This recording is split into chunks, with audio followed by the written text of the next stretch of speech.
Imaginez ceci. Vous montez à bord d'un avion pour un vol de routine. Quelques heures plus tard, vous atterrissez à votre destination. Mais quelque chose ne va pas. Les gens vous regardent bizarrement. Les voitures semblent différentes. Et quand on vous demande la date, vous réalisez l'impossible. 37 ans se sont écoulés en un instant. C'est exactement ce qui serait arrivé au vol 914 de la Pan American Airways. Une histoire qui défie toute logique, qui remet en question notre compréhension du temps lui-même. Nous sommes le 2 juillet 1955. L'aéroport de New York grouille d'activité. C'était l'âge d'or de l'aviation, où prendre l'avion était encore considéré comme luxueux, presque magique.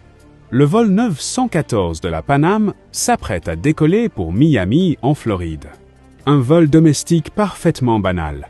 À bord, 57 passagers et 4 membres d'équipage, des hommes d'affaires, des familles en vacances, des gens ordinaires. Le Douglas DC-4, un avion fiable et éprouvé, roule sur le tarmac. Le capitaine salue la tour de contrôle. Tout est normal. Le décollage se passe sans encombre. Le vol devait durer environ 3 heures. Mais le vol 914 n'arrivera jamais à Miami. Du moins, pas ce jour-là. Quelques minutes après le décollage, l'impensable se produit. Le vol 914 disparaît purement et simplement des radars. Pas de signal de détresse, pas de Mayday, rien. Les contrôleurs aériens tentent désespérément de rétablir le contact. Radio, silence. Radar, rien.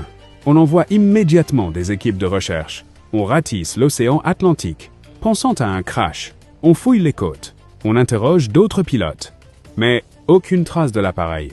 Pas de débris, pas de nappe de carburant, rien. Les jours deviennent des semaines. Les semaines deviennent des mois. Les familles des disparus sont dévastées. Finalement, le vol 914 est officiellement déclaré perdu. 61 personnes présumées mortes. Mais cette histoire est loin d'être terminée. Avançons rapidement de 37 ans. Nous sommes maintenant le 9 septembre 1992. L'aéroport international de Caracas au Venezuela. Une journée ordinaire, jusqu'à ce moment précis. Les contrôleurs aériens détectent un appareil non identifié sur leurs écrans. Aucun plan de vol enregistré. Aucune communication radio. Ils tentent d'établir le contact. Appareil non identifié. Vous êtes dans l'espace aérien de Caracas. Identifiez-vous. Puis, une voix crépitante. Ici le vol 914 de Pan American Airways. Nous sommes en route pour Miami. Les contrôleurs sont perplexes. Pan American Airways?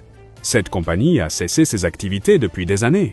Vol 914, quelle est votre date de départ? New York. Départ, 2 juillet 1955. 1955.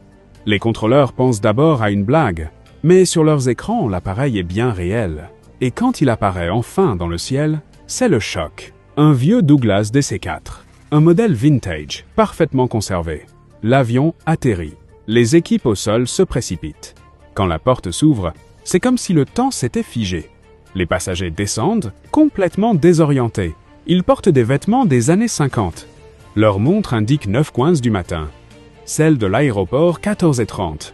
Mais le plus troublant, ces gens n'ont pas vieilli d'un seul jour. Imaginez le choc.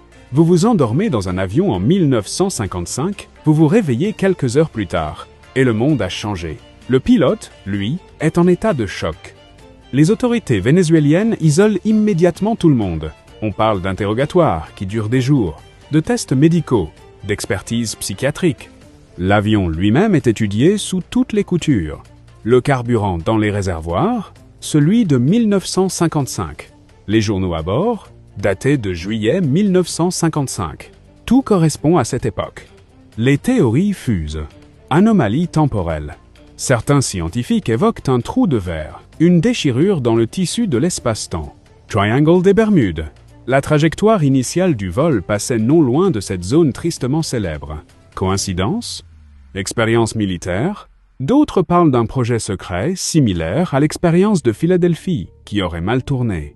Selon certaines sources, les autorités auraient fait disparaître toutes les preuves. Les passagers auraient été relocalisés sous de nouvelles identités. L'avion, démantelé et caché. Mais voilà le problème. Il n'existe aucune preuve concrète que le vol 914 a réellement existé. Cette histoire apparaît pour la première fois dans un tabloïd en 1985, le Weekly World News. Alors, légende urbaine? Très probablement. Mais pourquoi cette histoire résonne-t-elle autant? Pourquoi continue-t-elle de fasciner? Le vol 914 a-t-il vraiment existé? Probablement pas. Mais quelque part, dans un coin reculé de notre imagination, cet avion continue de voler, perdu entre deux époques. Et vous, qu'en pensez-vous? Laissez-moi votre théorie en commentaire. N'oubliez pas de vous abonner si vous aimez ce genre d'histoire mystérieuse, et à très bientôt pour une nouvelle énigme.